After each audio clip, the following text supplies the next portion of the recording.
Hello बच्चों, किरण PCS classes में आप लोगों का स्वागत है। और आज के क्लास में हम लोग भारतीय संविधान के महत्वपूर्ण अनुच्छेद पर डिस्कस करेंगे। तो स्टार्ट करते हैं। सबसे पहले हम लोग देखते हैं कि पिछले 10 वर्षों में प्राय सभी एग्ज़ाम में, चाहे वह स्टेट पीसीएस हो, चाहे वह एसएससी हो, रेलवे हो, दरोगा हो या कोई भी कम्पिटिटिव एग्जामिनेशन हो, तमाम एग्ज़ाम में ये महत्वपूर्ण आर्टिकल जो हैं वह प्राय पूछे जाते हैं, बार बार रिवाइज किए जाते हैं इस आर्टिकल को। तो हम लोग इस आर्टिकल पर चर्चा करते हैं। और पिछले क्लास में हमने डिटेल में 89 आर्टिकल तक चर्चा किया था और आज के क्लास में हम फिर इम्पोर्टेंट आर्टिकल पर चर्चा करते हैं ताकि एक ही क्लास में आप लोगों का सारा आर्टिकल कवर हो जाए। चाहे वह बिहार पुलिस हो, जो भी एग्ज़ाम हो, सभी एग्ज़ाम्स के लिए ये सारे आर्टिकल्स जो हैं वह काफ़ी इम्पोर्टेंट रखते हैं। तो हम लोग चर्चा करते हैं आर्टिकल 2 पर। आर्टिकल 2, इसमें नए राज्यों का निर्माण आर्टिकल 2 में है। और आर्टिकल 3 में इसमें कोई भी राज्य है, चाहे वह नया राज्य का निर्माण हो या कोई अन्य राज्य के बाउंड्री में परिवर्तन किया जा रहा हो, इसका वर्णन जो है आर्टिकल 3 में है। तो ये दोनों आर्टिकल पार्ट 1 को कवर करता है, ये दोनों आर्टिकल पार्ट 1 को कवर करता है। ये दोनों आर्टिकल पूछे जाते हैं प्राय सारे एग्जामिनेशन में। अब हम लोग चर्चा करते हैं फंडामेंटल राइट्स पर। तो फंडामेंटल राइट्स में जितने भी आर्टिकल हैं, वैसे अभी वर्तमान में 6 आर्टिकल हैं। तो ये सारे आर्टिकल्स पर आप लोग ज़्यादा ध्यान देंगे क्योंकि हर एक एग्ज़ाम में फंडामेंटल राइट से क्वेश्चन पूछे ही जाते हैं। हर एक एग्ज़ाम में फंडामेंटल राइट से क्वेश्चन पूछे जाते हैं। तो सबसे पहला देखते हैं हम लोग राइट टू इक्वलिटी को। जो राइट टू इक्वलिटी यानी 14 से 18 जो है वह समानता का अधिकार है या समता का अधिकार है। आर्टिकल 19 से आर्टिकल 22, इसमें राइट टू फ्रीडम, स्वतंत्रता का अधिकार है। इसमें कई प्रकार के 6 प्रकार की स्वतंत्रता है आर्टिकल 19(1) में। और आर्टिकल 19(1)(1)(a) में जो है इसमें घूमने की स्वतंत्रता, बोलने की स्वतंत्रता, कहीं भी घूमने फिरने की स्वतंत्रता, प्रेस की स्वतंत्रता, ये सभी स्वतंत्रता जो है वह आर्टिकल 19 में है। इसी में हम लोग देखेंगे कि राइट टू लाइफ, जीवन का अधिकार, राइट टू लाइफ, जीवन का अधिकार, प्राण और दैहिक स्वतंत्रता, राइट टू प्राइवेसी यानी कि निष्ठा का अधिकार, सोने का अधिकार, जो भी अधिकार है वो तमाम अधिकार जो है वह स्वतंत्रता के अधिकार के अंतर्गत आता है। और 395 आर्टिकल में सबसे बड़ा आर्टिकल जो है वह कौन सा आर्टिकल है? सबसे बड़ा आर्टिकल आर्टिकल 21 है। सबसे बड़ा आर्टिकल जो है वो आर्टिकल 21 है। तो सबसे बड़ा अनुच्छेद जो है वह कौन सा है? आर्टिकल 21 है। और इसी आर्टिकल में यह क्वेश्चन भी बारंबार पूछा जाता है, आर्टिकल 21 को पूछा जाता है। आर्टिकल 21(a) में क्या है? तो इसमें 6 से 14 वर्ष तक के बच्चे को जो एलिमेंट्री एजुकेशन होना चाहिए वह भी मौलिक अधिकार के तहत बताया गया है। और इसकी चर्चा जो की गई है वह आर्टिकल 21(a) में। और इसे भारतीय संविधान में जो जोड़ा गया है वह किस कॉन्स्टिट्यूशनल अमेंडमेंट के द्वारा? तो 86 कॉन्स्टिट्यूशनल अमेंडमेंट के द्वारा जोड़ा गया।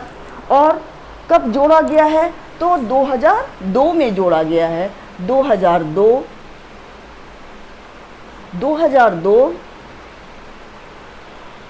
किस कॉन्स्टिट्यूशनल अमेंडमेंट में? तो 86 कॉन्स्टिट्यूशनल अमेंडमेंट में आर्टिकल 21 एक वो जोड़ा गया है। अब देखते हैं शोषण के विरुद्ध अधिकार। शोषण के विरुद्ध अधिकार को आर्टिकल 23 और 24 में इसकी चर्चा की गई है। और फ्रीडम ऑफ रिलीजन आर्टिकल 25 से 28 तक चर्चा की गई है। फिर हम लोग देखते हैं एजुकेशनल एंड कल्चरल राइट, तो इसकी चर्चा की गई है। इसे संविधान में बताया गया है आर्टिकल 29 और 30 में। Right to constitutional remedies article 32 से 35 है। तो संवैधानिक उपचारों का अधिकार, इसको B.R. अम्बेडकर ने संविधान की आत्मा कहा है। क्यों कहा है संविधान की आत्मा? इसीलिए कहा है संविधान की आत्मा क्योंकि आर्टिकल 32 जो है वह जितने भी फंडामेंटल राइट हमें मिले हुए हैं उन तमाम फंडामेंटल राइट की रक्षा करने के लिए कौन सा आर्टिकल प्रोवाइड किया गया है? तो आर्टिकल 32 को प्रोवाइड किया गया है। और आर्टिकल 32 में सुप्रीम कोर्ट को यह व्यवस्था दी गई है सुप्रीम कोर्ट के द्वारा कि वह फंडामेंटल राइट की रक्षा के लिए कितने प्रकार का रिट इशू करता है। तो वह 5 प्रकार के रिट को इशू करता है। और यही पावर, यही अधिकार, राइट जो दिया गया है वह राज्यों के हाईकोर्ट को भी दिया गया है। अंडर द आर्टिकल 226 के तहत यह अधिकार दिया गया है। तो यह भी कितने प्रकार का रिट इशू करता है? तो 5 प्रकार के रिट इशू करता है। इसीलिए इस आर्टिकल को B.R. अम्बेडकर ने कॉन्स्टिट्यूशनल ऑफ सोल यानी संविधान की आत्मा कहा है। अब हम लोग देखते हैं आर्टिकल 44 को देखते हैं कि इसमें क्या है। तो जनरल सिविल कोड की चर्चा की गई है, यानी समान नागरिक संहिता की चर्चा की गई है। समान नागरिक संहिता जो है, समान नागरिक संहिता के तहत अगर कोई भी देश में कानून बनाया जाता है, चाहे वह कितना भी अमीर हो या गरीब हो, लेकिन सबों के लिए एक ही कानून बनाए जाएंगे। अब देखते हैं हम लोग आर्टिकल 48A के तहत, तो इसमें प्रोटेक्शन ऑफ इन्वायरमेंट है। प्रोटेक्शन ऑफ इन्वायरमेंट यानी कि पर्यावरण की सुरक्षा करना प्रत्येक भारतीयों का ड्यूटीज़ बनता है। तो इसको हमने किस में दिया है? तो इसको DPSP का है, ये आर्टिकल DPSP का आर्टिकल है। आर्टिकल 50 में क्या है? न्यायपालिका का कार्यपालिका से पृथककरण, separation from executive to judiciary. तो न्यायपालिका का कार्य, कोई भी जो 2 बॉडी है, न्यायपालिका और कार्यपालिका, न्यायपालिका और कार्यपालिका दोनों सेपरेट काम करती है। अब देखते हैं 52 से 62 तक के आर्टिकल को। 52 से 62 तक के आर्टिकल को एक आप लोग इसमें और डाल देंगे, आर्टिकल 51 को डाल दें। 51 में जो है वह है इंटरनेशनल पीस एंड सिक्योरिटी, अंतर्राष्ट्रीय शांति और सुरक्षा।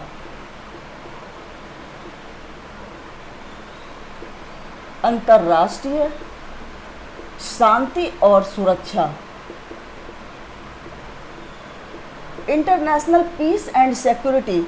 इसी आर्टिकल के तहत हम लोग जो है, हमारा देश भारत जो है वह UNO का मेंबर बना। तो अंतर्राष्ट्रीय पीस और सिक्योरिटी की चर्चा किस आर्टिकल में की गई है? तो आर्टिकल 51 के तहत की गई है। अब देखते हैं हम लोग आर्टिकल 52 से 62 तक।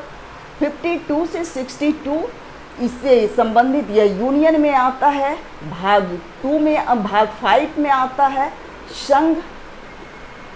तो राष्ट्रपति से संबंधित जो भी अनुच्छेद हैं उसकी चर्चा किस आर्टिकल में की गई है? तो आर्टिकल 52 से 62 तक चर्चा की गई है। तो हम लोग एक एक करके इस पर चर्चा करते हैं। तो आर्टिकल 61 में कौन सा है? इसमें महाभियोग।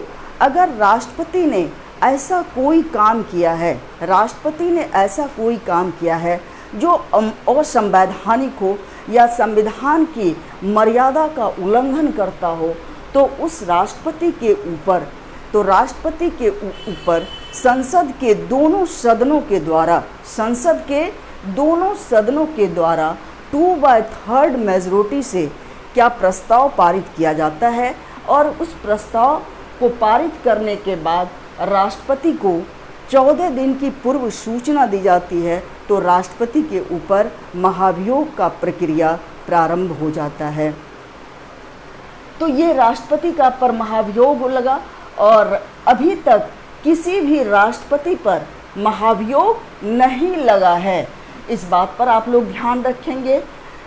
आर्टिकल 72 आ जाए तो इसमें है pardoning power of president. Pardoning power of president यानी राष्ट्रपति की क्षमादान की शक्ति। तो कितने प्रकार का राष्ट्रपति को क्षमादान की शक्ति है? तो 3 प्रकार का है। एक निलंबन है, एक परिहार है और एक लघुकरण है। फांसी की सज़ा जो है वह केवल राज्यों के राज्यपाल नहीं दे सकते, यह पावर जो है वह सिर्फ और सिर्फ राष्ट्रपति को है। आर्टिकल 74 यह भी क्वेश्चन पूछा गया है, सारे क्वेश्चन पूछे गए हैं इसमें। आर्टिकल 74 जो है वह काउंसिल ऑफ मिनिस्टर की चर्चा करता है, यानी कि राष्ट्रपति को उसके कार्यों में सहायता और परामर्श देने के लिए क्या होगा? एक मंत्री परिषद होगा। और मंत्री परिषद का हेड कौन होगा? तो मंत्री परिषद का हेड हमारे देश के पीएम होंगे। तो इसकी चर्चा किस आर्टिकल में है? आर्टिकल 75 में है। प्रधानमंत्री हम किसको कहते हैं? तो लोकसभा में बहुमत दल के नेता को क्या बोलते हैं? उसको प्रधानमंत्री बोलते हैं। आर्टिकल 76 इसमें है attorney general of India. Attorney general यानी first law officer of India.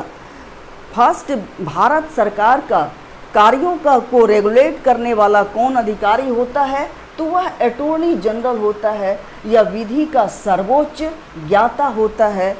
इसको कौन अपॉइंट करता है? तो इसको अपॉइंट करता है प्रेसिडेंट के द्वारा, इनकी नियुक्ति होती है। महान्यायवादी जो होता है वह संसद के किसी भी सदन में बैठ सकता है, बोल सकता है, लेकिन वह वोटिंग नहीं कर सकता, क्योंकि वह ना तो लोकसभा का मेंबर होता है और ना ही राज्यसभा का मेंबर होता है।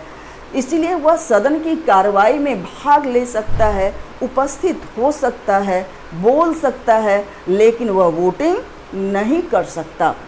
तो ये है अटॉर्नी जनरल।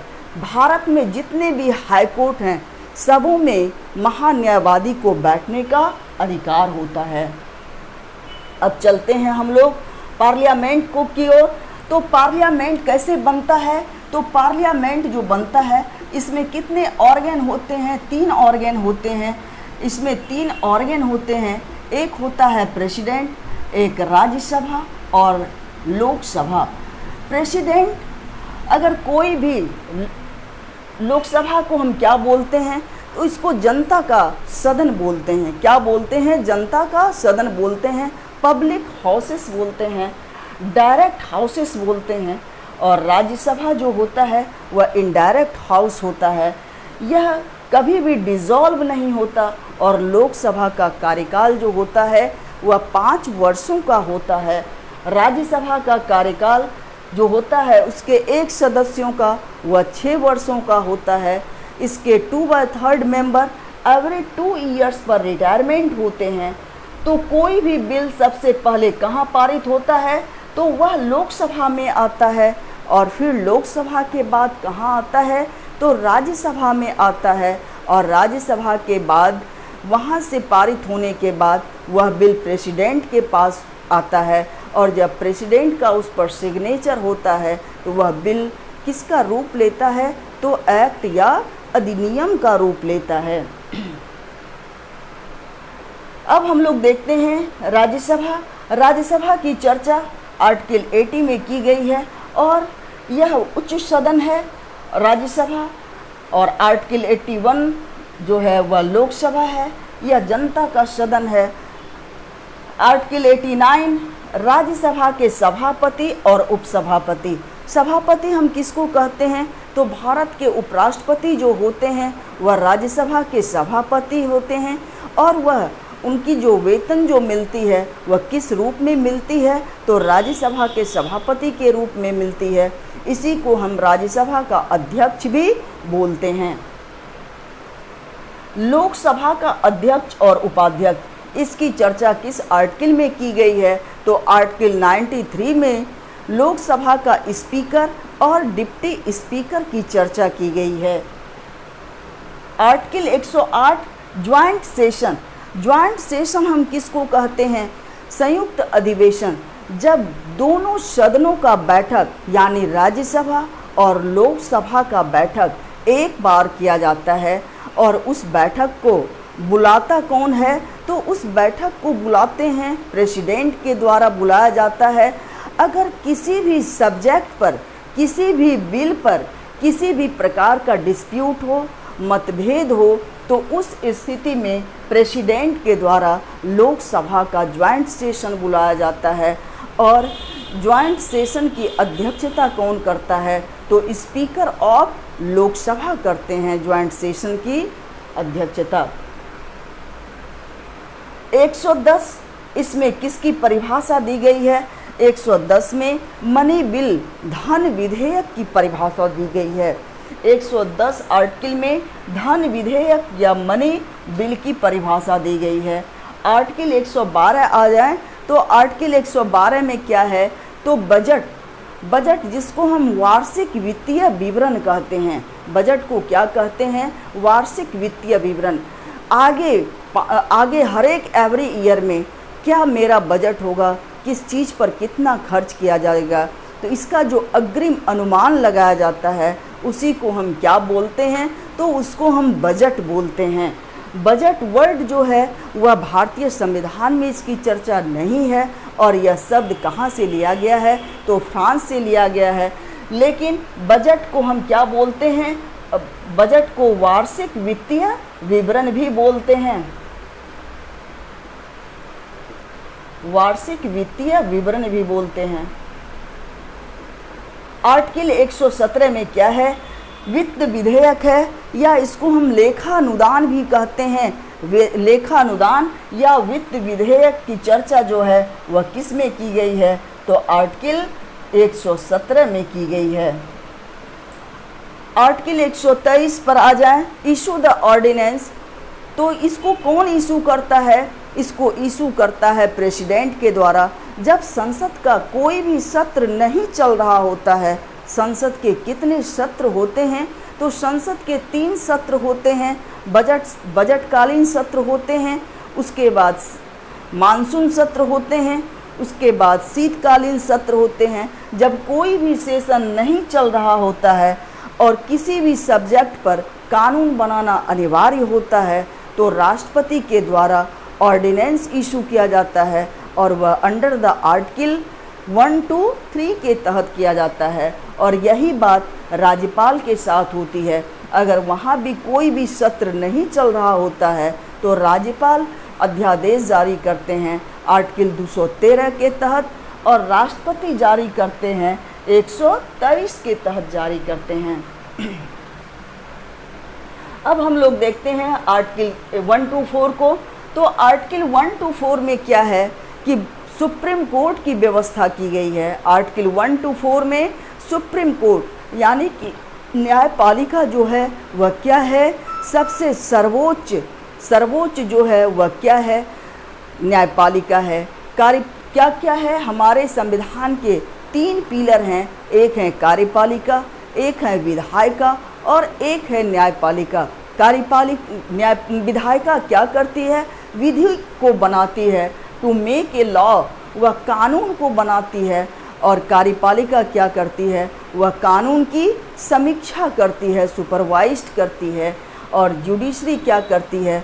इन दोनों द्वारा बनाए गए कानून की समीक्षा करती है कि क्या यह कानून जो है वह पब्लिक के अनुकूल है या नहीं है। तो यह क्या है? सुप्रीम कोर्ट हमारे देश की जो सर्वोच्च न्यायपालिका है उसको हम क्या कहते हैं? सुप्रीम कोर्ट कहते हैं। आर्टिकल 127 एडहॉक जज, जब कोर्ट में बहुत ज़्यादा काम बढ़ जाता है और जितने भी न्यायाधीश होते हैं उसको अतिरिक्त जजेस की आवश्यकता होती है, तो कौन से जज को अपॉइंट किया जाता है? तो एडहॉक जज या तदर्थ न्यायाधीश को अपॉइंट किया जाता है। आर्टिकल 129 सुप्रीम कोर्ट जो है वह क्या है? एक रिकॉर्ड कोर्ट है, यानी अभिलेख न्यायालय है। आर्टिकल 137 सुप्रीम कोर्ट जो है वह क्या करती है? यह जुडिशियल रिव्यू करती है। जुडिशियल रिव्यू यानी न्यायिक पुनर्विलोकन। इसका मतलब ये हुआ कि सुप्रीम कोर्ट अपने द्वारा दिए गए आदेश की समीक्षा करती है। अगर वह संविधान के अनुकूल नहीं हो तो अपने आदेश को समीक्षा करने का अधिकार या पावर जो है वह सिर्फ और सिर्फ किसके पास है? तो वह सुप्रीम कोर्ट के पास है। आर्टिकल 143 जो है वह क्या है कि राष्ट्रपति क्या करते हैं कि राष्ट्रपति न्यायपालिका से परामर्श करते हैं।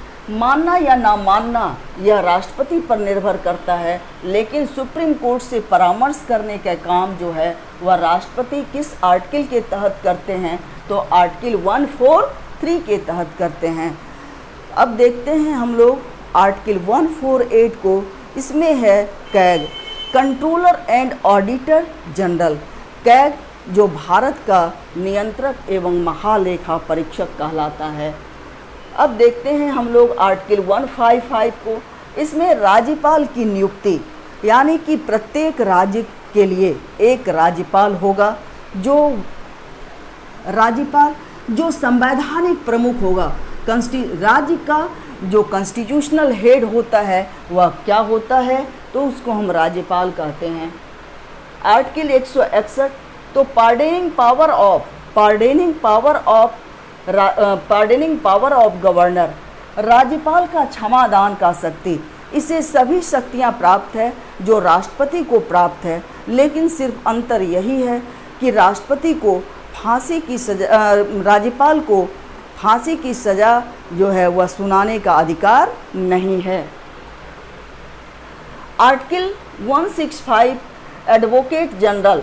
एडवोकेट प्रत्येक राज्य का जो सर्वोच्च विधि होता है, विधि अधिकारी, first law officer of state, उसको हम क्या कहते हैं? राज्य का महाधिवक्ता करते हैं, जो कि स्टेट के अधिकारियों का क्या करता है? उसके कानून का संचालन करता है। उसको हम क्या बोलते हैं? राज्य का महाधिवक्ता बोलते हैं।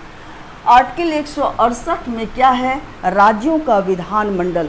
विधानमंडल के कितने अंग हैं? तो विधानमंडल के 3 अंग हैं, एक राज्यपाल, एक विधान परिषद और एक विधान सभा। लेकिन विधान परिषद सभी राज्यों में नहीं है। कुछ राज्यों का विधानमंडल जो है वह केवल 2 अंग से मिलकर के बना है, एक राज्यपाल और एक विधान सभा से मिलकर के बना है।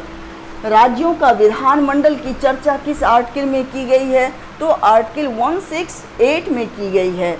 आर्टिकल 169 इसमें किसकी चर्चा की गई है? तो लेजिस्लेटिव काउंसिल की चर्चा की गई है, यानी विधान परिषद की चर्चा की गई है। आर्टिकल 172 ड्यूरेशन ऑफ लेजिस्लेचर, विधानमंडल का कार्यकाल। विधानमंडल के कितने सदन हम बताए? 2 सदन बताए, और 2 सदन में यानी कि लेजिस्लेटिव काउंसिल का एक सदस्य का जो कार्यकाल होता है वह कितने वर्ष का होता है? तो 6 वर्षों का होता है। यह कभी डिसॉल्व नहीं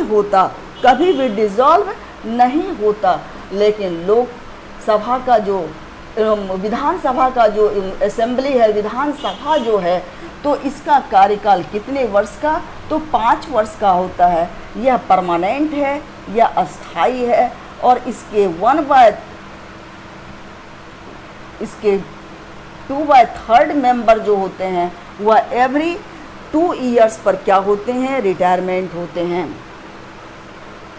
आर्टिकल 213 आ जाइए। Issue the ordinance by governor. राज्यपाल किस ऑर्डिनेंस राज्यपाल जो ऑर्डिनेंस इशू करता है वह किस आर्टिकल के तहत करता है, तो आर्टिकल 213 के तहत करता है। और प्रेसिडेंट किस आर्टिकल के तहत करता है, तो प्रेसिडेंट आर्टिकल 1, 2, 3 के तहत करता है। आर्टिकल 214 इसमें है राज्यों का हाई कोर्ट। प्रत्येक जितने भी राज्य हैं, यानी 28 राज्य हैं और 8 यूटीएस हैं, तो जितने भी राज्य और केंद्र शासित प्रदेश हैं उसमें क्या होगा, एक हाई कोर्ट होगा। उसमें क्या होगा, एक हाई कोर्ट होगा। प्रत्येक राज्य में एक हाई कोर्ट होगा। लेकिन सभी राज्यों के लिए जितने जो छोटे यूटीएस हैं उसका, जैसे अब मान लीजिए कि अंडमान निकोबार है, गोवा है, तो गोवा का हाई कोर्ट जो है वह कहाँ है, तो मुंबई है। अंडमान निकोबार का कहाँ है, तो कलकत्ता है। तो सभी राज्यों में हाई कोर्ट नहीं है, लेकिन जिस राज्यों में है उसकी चर्चा किस आर्टिकल में की गई है, तो आर्टिकल 214 में की गई है। आर्टिकल 214 में की गई है। अब आते हैं आर्टिकल 222 पर। तो इसमें हाई कोर्ट के जज का जो ट्रांसफ़र किया जाता है वह किस आर्टिकल में है, तो आर्टिकल 222 के तहत हाई कोर्ट के जजेज का ट्रांसफ़र किया जाता है। अब आर्टिकल 243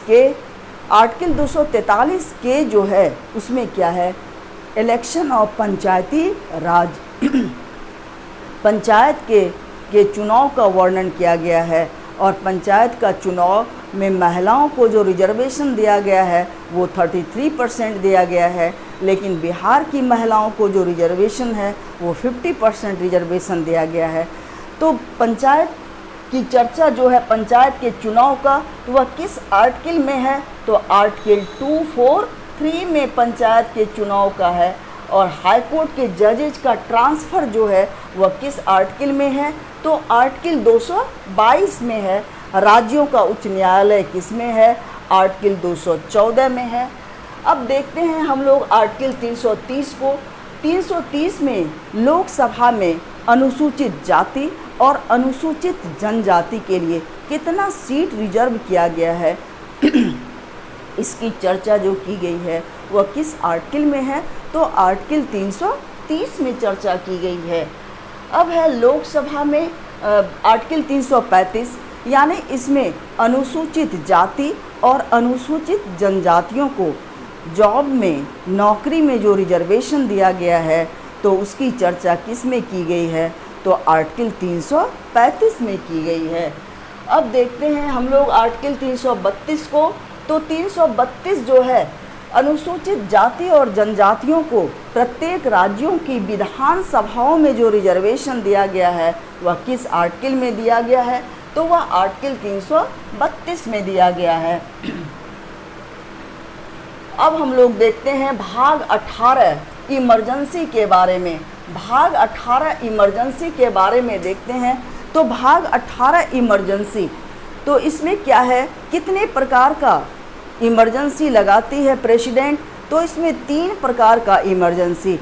एक इमरजेंसी आर्टिकल 352 के तहत, तो इसको हम कहते हैं 352 के तहत वाले को, इसको कहते हैं हम लोग नेशनल इमरजेंसी। क्या कहते हैं इसको, नेशनल इमरजेंसी कहते हैं। नेशनल इमरजेंसी जब हमारे देश पर कोई दूसरा देश बाह्य आक्रमण करता है या आंतरिक विद्रोह की स्थिति उत्पन्न होती है, तब प्रेसिडेंट के द्वारा क्या लगाया जाता है, नेशनल इमरजेंसी लगाई जाती है। अभी तक हमारे देश में कितनी बार नेशनल इमरजेंसी लगी है, तो अभी तक हमारे देश में 3 बार राष्ट्रीय आपात लगे हैं।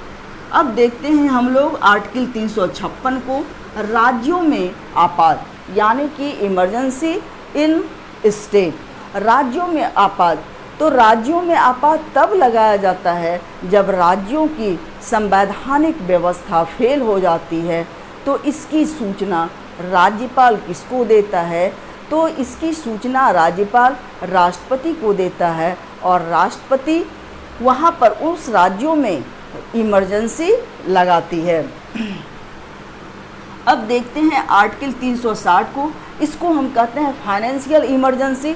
फाइनेंशियल इमरजेंसी तब लगाई जाती है जब हमारे देश में किसी भी प्रकार से वह अपने अधिकारियों को सैलरी नहीं दे सकता है, चाहे केंद्र सरकार हो चाहे राज्य सरकार हो, या उसका जो भी अपना सरकारी खर्च है उस खर्च का भी निर्वाह नहीं कर पाती है, तब उस स्थिति में प्रेसिडेंट के द्वारा कौन सा आपात लगाया जाता है, तो फाइनेंशियल इमरजेंसी लगाई जाती है। अभी तक फाइनेंशियल इमरजेंसी एक बार भी नहीं लगाया गया है।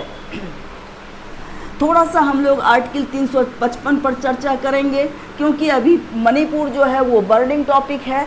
तो आर्टिकल 355 इसमें आंतरिक अशांति यानी इंटरनल डिस्टरबेंस या वायलेंस कहेंगे, या बाह्य आक्रमण से रक्षा करना यह किसका कर्तव्य बनता है, तो यह संघ सरकार का कर्तव्य बनता है। यह काफ़ी इम्पोर्टेंट है, इसको पूछा जा सकता है। आर्टिकल 368 ये भाग 20 है और इसमें संविधान में संशोधन की चर्चा की गई है। अगर संविधान में संशोधन होगा तो इसके लिए कौन सा आर्टिकल का यूज किया जाएगा, तो आर्टिकल 368 का। आर्टिकल 370 में जम्मू कश्मीर राज्य को स्पेशल राज्य का स्टेटस दिया गया है, दर्जा दिया गया है, लेकिन अब यह व्यवस्था समाप्त कर दी गई है। लेकिन फिर भी यह व्यवस्था अभी भी कुछ न कुछ, जैसे अन्य राज्यों में नागरिक आ जा सकते हैं, वहाँ पर अपना अस्थायी आवास कर सकते हैं, लेकिन अभी भी वहाँ पर कुछ, जैसे 15 वर्षों तक आवास करना वहाँ ज़रूरी है, उसके बाद ही वहाँ के नागरिकों का उसको स्टेटस दिया जाएगा।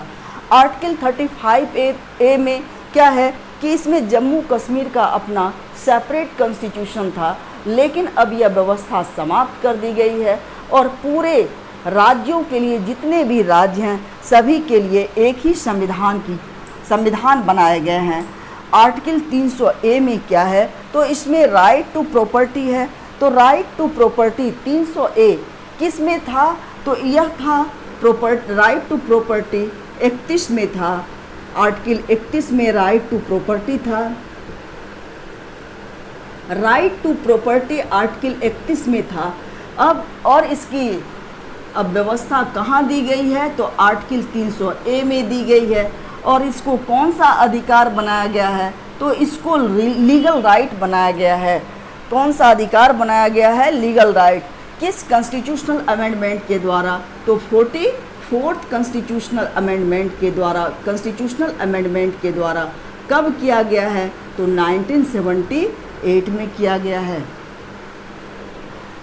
तो आज के क्लास में हम लोगों ने पढ़ा इम्पॉर्टेंट आर्टिकल्स के बारे में, जो भारतीय संविधान के महत्वपूर्ण अनुच्छेद थे, और उस पर चर्चा हम लोगों ने किया।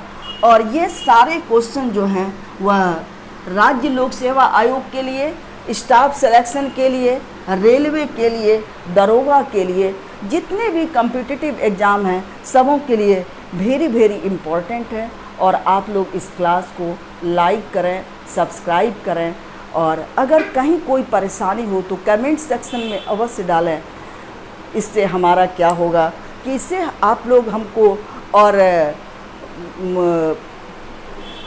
इनकरेज करेंगे, तभी हम अच्छा क्लास आप लोगों को दे पाएंगे। धन्यवाद।